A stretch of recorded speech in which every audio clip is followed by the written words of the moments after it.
Hey guys, I am going to make some cheesecake right now, and I thought I'd film it for you so you'd have reference. I know a lot of you have my New York style cheesecake recipe, so this might just be a review for you, but that is the exact recipe I'm using. So I'm going to scale out. First thing is cream cheese and white sugar, and I'm going to cream those two together. Once those two things are creamed, I'm going to add my eggs and my milk. And then after my eggs and milk are mixed in, I'm going to add my sour cream. Afterwards, I've got a little bit of bread flour in it. I'm just going to hand fold that in so I don't overmix it. And that's literally it. The real secret to a New York style cheesecake is cooking it low and slow. So we're going to cook it at a 300-degree conventional oven. So I have a fan on my oven, but I have my fan turned off. I'm going to cook it for an hour and a half-ish, depending on how it looks. And then when I'm done, I'm going to turn it off and prop my oven open slightly. And the propped oven is going to very slowly release the heat.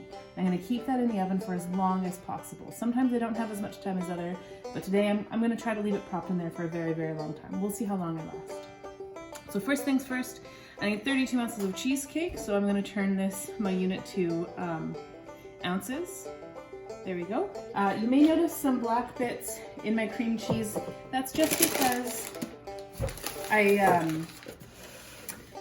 added a little more vanilla to my homemade vanilla, and I knew I was using cheesecake, so I just kind of put the black bits on the cream cheese to make my life easy.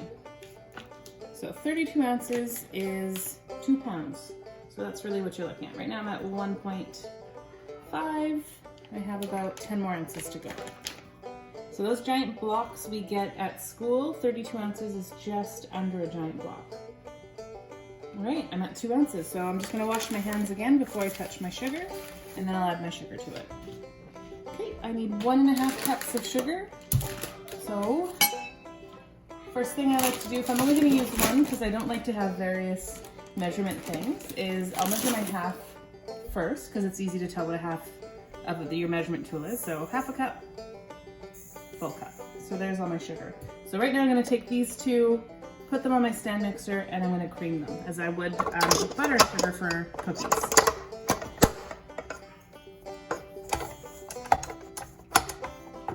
I'm going to start on low and slowly move my temperature, my speed up. Scrape down my sides. I want it all not well mixed. It's still quite lumpy. I just don't want my kitchen to be wearing this cream cheese either. So just make my life easy.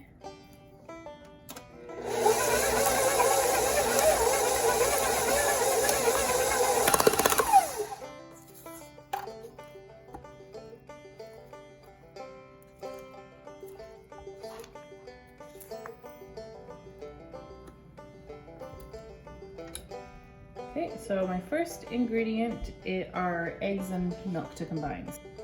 So 3/4 of a cup of milk, and I need 4 eggs.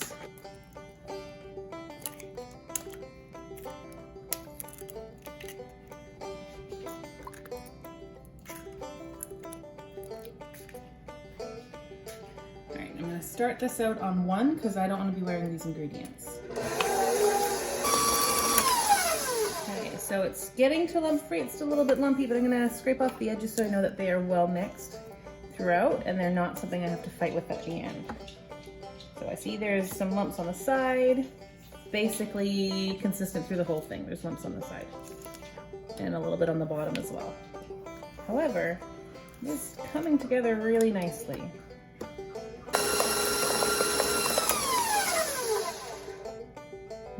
Looks pretty good, relatively lump-free. There might be a few small lumps. Nothing I'm too concerned about. The reason I went high in speed like that is I wanted to get as many lumps as I can out. And I'm okay with this. I'm pretty happy with this.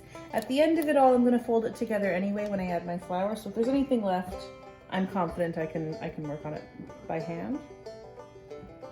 Okay. So now I need a cup of sour cream, and I need some vanilla. So you all know I homemade my vanilla. I just added another vanilla bean, pod and seed, so I'm gonna add some vanilla to it. The recipe itself calls for a tablespoon. Okay, so 1 cup of sour cream.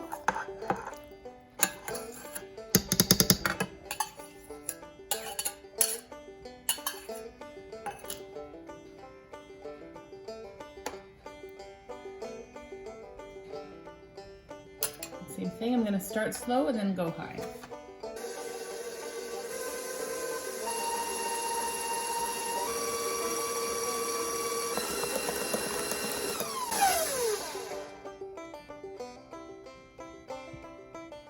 Still a few sour cream chunks.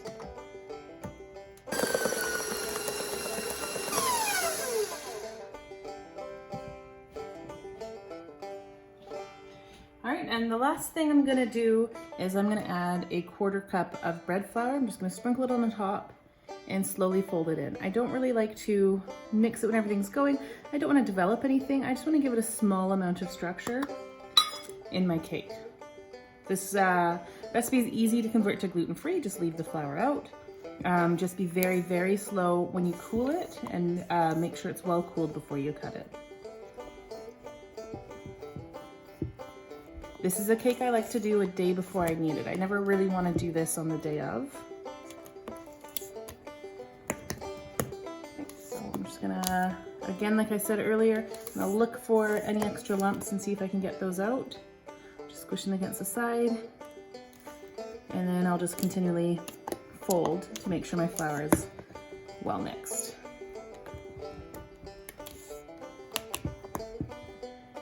If you look closely, you can see lovely little black flakes occasionally. That's the vanilla bean I put in there, which is really pretty.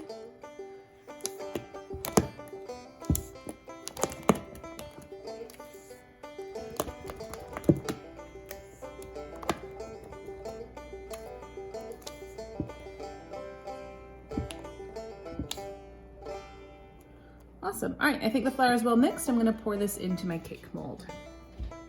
So I've got a cake mold already set up. It's a springform pan. I've got a graham crust bottom, graham cracker crust at the bottom. And I'm just gonna pour all this in.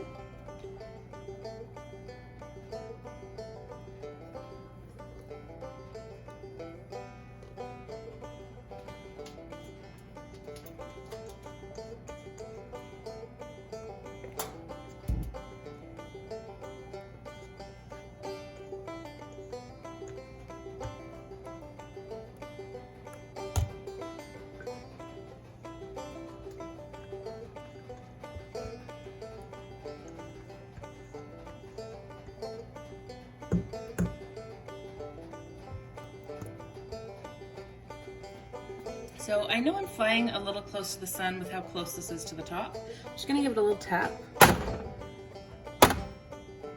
There we go. And I have it on a sheet pan so that if for some horrible reason it goes over the sides, I don't have a destroyed oven.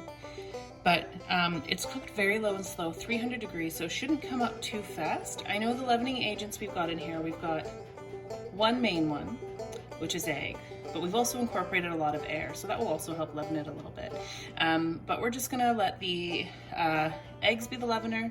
We're gonna go very slowly in the oven, and low and slow, cool as low as possible, and hopefully by tomorrow we have a beautiful cake. I'll show you when this comes out of the oven.